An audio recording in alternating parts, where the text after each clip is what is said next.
வணக்கம். மாலை முரசு செய்திகளை விரிவாக பார்ப்பதற்கு முன்பாக முதல் தலைப்புச் செய்திகளை பார்க்கலாம்.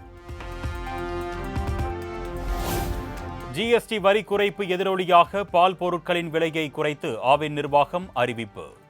120 ரூபாய்க்கு விற்கப்பட்ட 200 கிராம் பன்னீர் 110 ரூபாய்க்கும் 300 ரூபாய்க்கு விற்பனை செய்யப்பட்ட 500 கிராம் பன்னீர் 275 ரூபாயாகவும் குறைப்பு.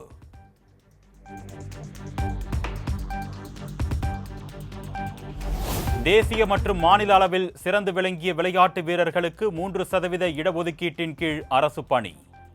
சதுரங்க விளையாட்டு வீராங்கனை வைஷாலிக்கு தமிழ்நாடு தொழில் முதலீட்டுக் கழகத்தில் இளநிலை அலுவலர் பணியினை வழங்கினார் முதலமைச்சர் மு.க. ஸ்டாலின்.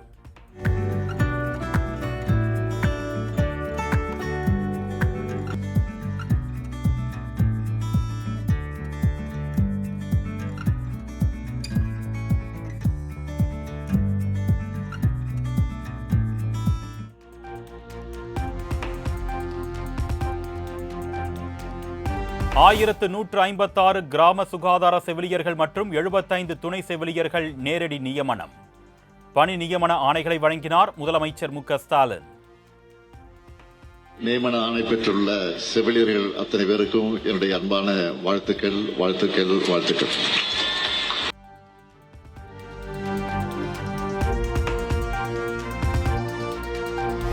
₹61 கோடியே 44 லட்சம் ரூபாய் மதிப்பீட்டில் 8 சமூக நீதி விடுதி கட்டடங்களுக்கு அடிக்கல் நாட்டினார் முதலமைச்சர் மு.க. ஸ்டாலின். பட்டதாரி ஆசிரியர்கள், இடைநிலை ஆசிரியர்களுக்கு பணி நியமன ஆணைகளையும் வழங்கினார்.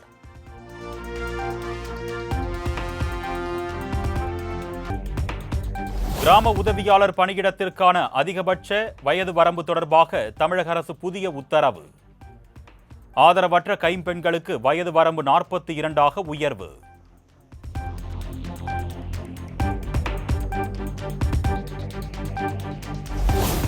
ஆசிய தடகள சாம்பியன்ஷிப் போட்டிகள் சென்னையில் நவம்பர் 5ஆம் தேதி தொடக்கம். போட்டிகள் நேரு மைதானத்தில் 5 நாட்கள் நடைபெறும் என அறிவிப்பு.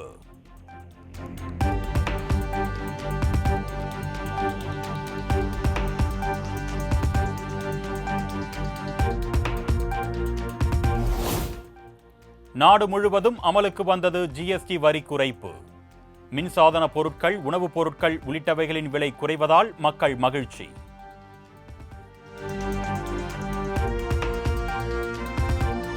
ஜிஎஸ்டி குறைப்பின் பலனை அளிக்காத நிறுவனங்கள் மீது வாடிக்கையாளர்கள் புகார் அளிக்க மத்திய நுகர்வோர் விவகாரத்துறை ஏற்பாடு. இலவச தொலைபேசி எண் மற்றும் ஒருங்கிணைந்த குறை தீர்ப்பு போர்ட்டல் மூலம் புகார் அளிக்கலாம் என அறிவிப்பு.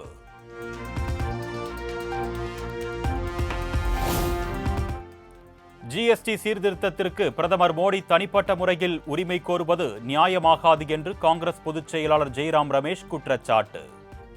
தற்போதைய ஜிஎஸ்டி சீர்திருத்தம் போதுமானதாக இல்லை என்றும் பிரதமரின் உரையை குறிப்பிட்டு விமர்சனம்.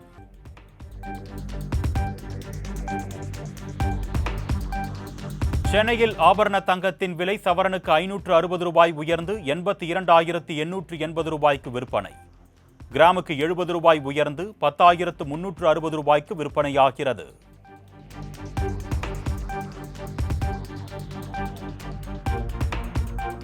டிஐஜி வருண்குமாருக்கு எதிராக அவதூறு கருத்துக்களை தெரிவிக்க சீமானுக்கு விதிக்கப்பட்ட இடைக்கால தடை நீட்டிப்பு.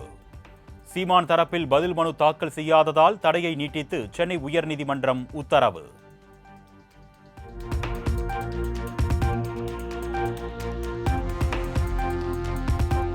திருவாரூரில் தவேக தலைவர் விஜய்க்கு கிரேன் மூலம் மாலை அணிவித்தது தொடர்பாக தவேக நிர்வாகிகள் மற்றும் கிரேன் உரிமையாளர் மீது போலீசார் வழக்கு பதிவு. உரிய அனுமதி பெறாமல் கிரேனை பயன்படுத்தியதால் பொதுமக்களுக்கு இடையூறு என புகார்.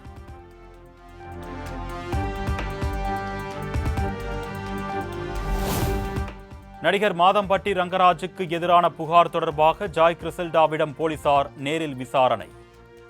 சென்னை 1000 விளக்கில் உள்ள பெண்கள் குழந்தைகளுக்கு எதிரான குற்றப்பிரிவு துணை ஆணையர் அலுவலகத்தில் ஆஜர்.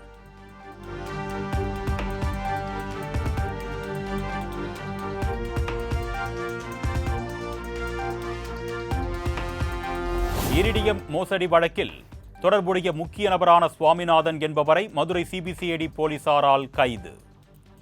மோசடி பணத்தில் மதுரையில் பங்களா, நகை, கிரிப்டோ கரன்சியில் முதலீடு செய்திருப்பது அம்பலம்.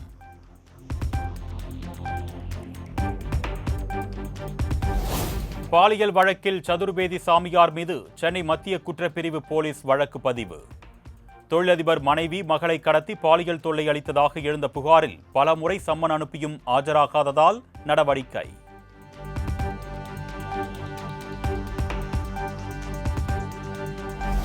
திருச்செந்தூர் தோப்பூர் விளக்கு அருகே இளைஞர் ஒருவர் மர்ம நபர்களால் ஓட ஓட விரட்டி வெட்டி கொலை.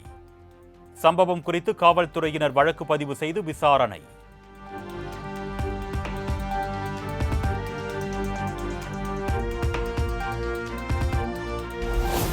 சென்னையில் திருப்பதி திருக்குடை ஊர்வலம் கோலாகலம். சென்னகேசவ பெருமாள் கோவிலில் இருந்து புறப்பட்ட ஊர்வலத்தில் திரளான பக்தர்கள் பங்கேற்பு.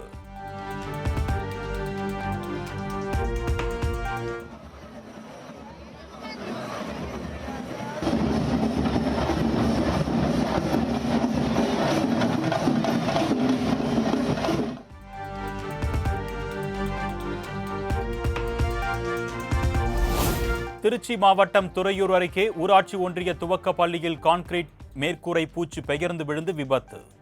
வகுப்பறை கட்டடம் திறக்கப்பட்டு 5 மாதங்களே ஆன நிலையில் பெயர்ந்து விழுந்ததால் பெற்றோர் அதிர்ச்சி.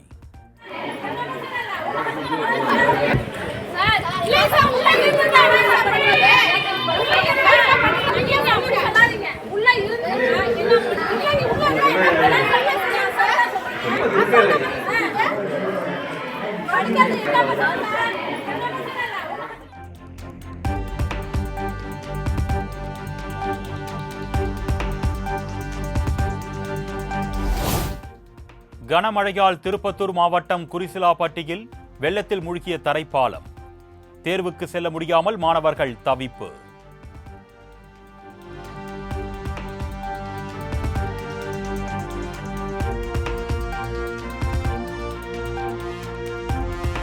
வடகிழக்கு வங்கக்கடல் அதனை ஒட்டிய பகுதியில் குறைந்த காற்றழுத்த தாழ்வு பகுதி உருவானது. அடுத்த 24 மணி நேரத்தில் மேற்கு வடமேற்கு திசையில் வடமேற்கு வங்கக்கடல் பகுதிகளை நோக்கி நகரக்கூடும் என தகவல்.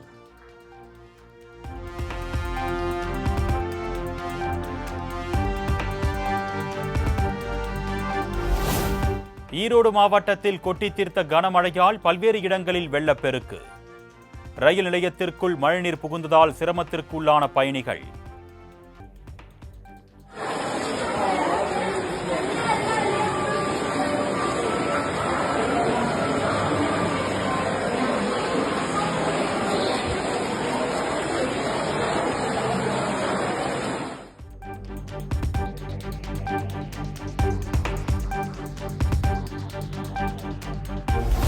ஈரோட்டின் பல்வேறு பகுதிகளில் பலத்த காற்றுடன் கொட்டி தீர்த்த கனமழை. தாழ்வான பகுதிகளில் உள்ள வீடுகளுக்குள் மழைநீர் புகுந்ததால் மக்கள் அவதி.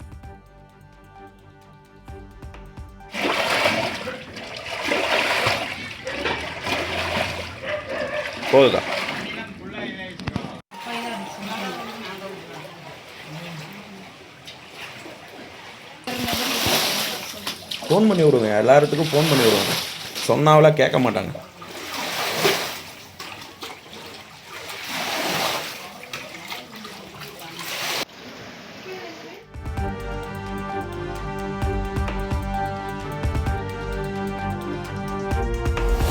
கடலூர் மாவட்டம் ராமநத்தம் அருகே கனமழையால் சாலைகளில் தேங்கிய வெள்ள நீர்.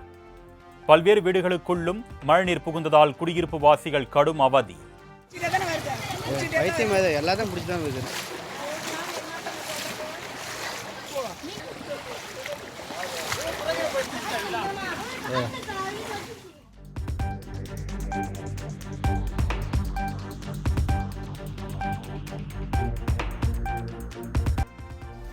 ஏசி ரயில்களில் வழங்கப்படும் போர்வை படுக்கை விரிப்புகள் திருடு போவதால் ரயில்வேக்கு ஆண்டுக்கு 1 கோடி ரூபாய் இழப்பு. வட மாநிலங்களில் திருட்டு தொடர்பான வீடியோ இணையத்தில் வெளியானதால் கண்காணிப்பை தீவிரப்படுத்த உத்தரவு.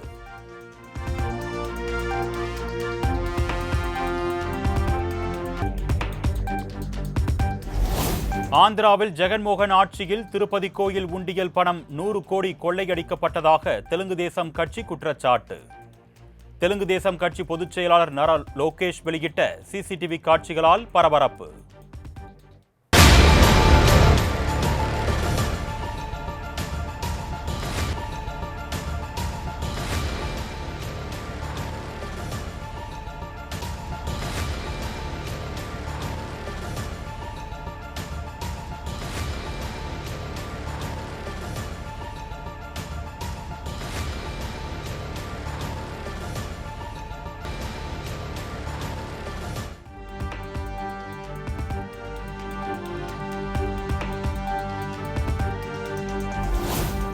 இந்திய கடற்படைக்காக GSAT-7R தகவல் தொடர்பு செயற்கைக்கோள்களை தயாரித்துள்ள இஸ்ரோ. LVM-3M ராக்கெட் மூலம் அடுத்த மாதம் 2வது வாரம் விண்ணில் ஏவ திட்டம்.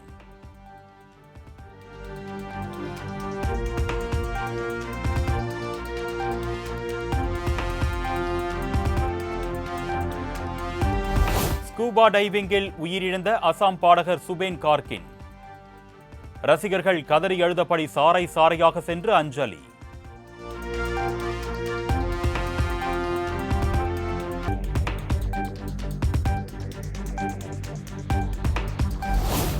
அமெரிக்காவுடன் பேச்சுவார்த்தை நடத்த தயார் என்று வடகொரிய அதிபர் கிம் ஜாங் உன் அறிவிப்பு. அணு ஆயுதங்கள் தொடர்பான நிபந்தனையை தளர்த்தினால் பேச்சு என்று நிபந்தனை.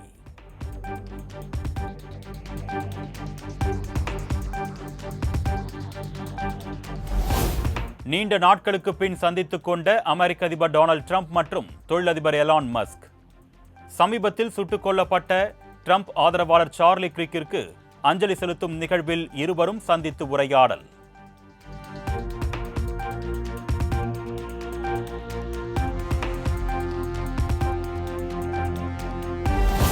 அமெரிக்காவிற்கு போட்டியாக கே விசாவை அறிமுகம் செய்கிறது சீனா. உலகம் முழுவதும் திறமையான பணியாளர்களை தங்கள் பக்கம் இழுக்கும் முயற்சி.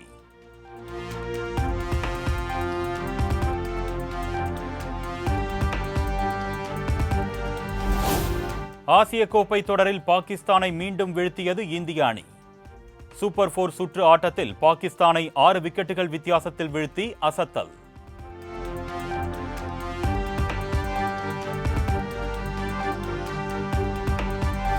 சர்வதேச T20 கிரிக்கெட்டில் குறைந்த பந்துகளில் அதிக சிக்சர்கள் அடித்த முதல் வீரர் என்ற அதிரடி சாதனையை படைத்தார் இந்திய வீரர் அபிஷேக் சர்மா.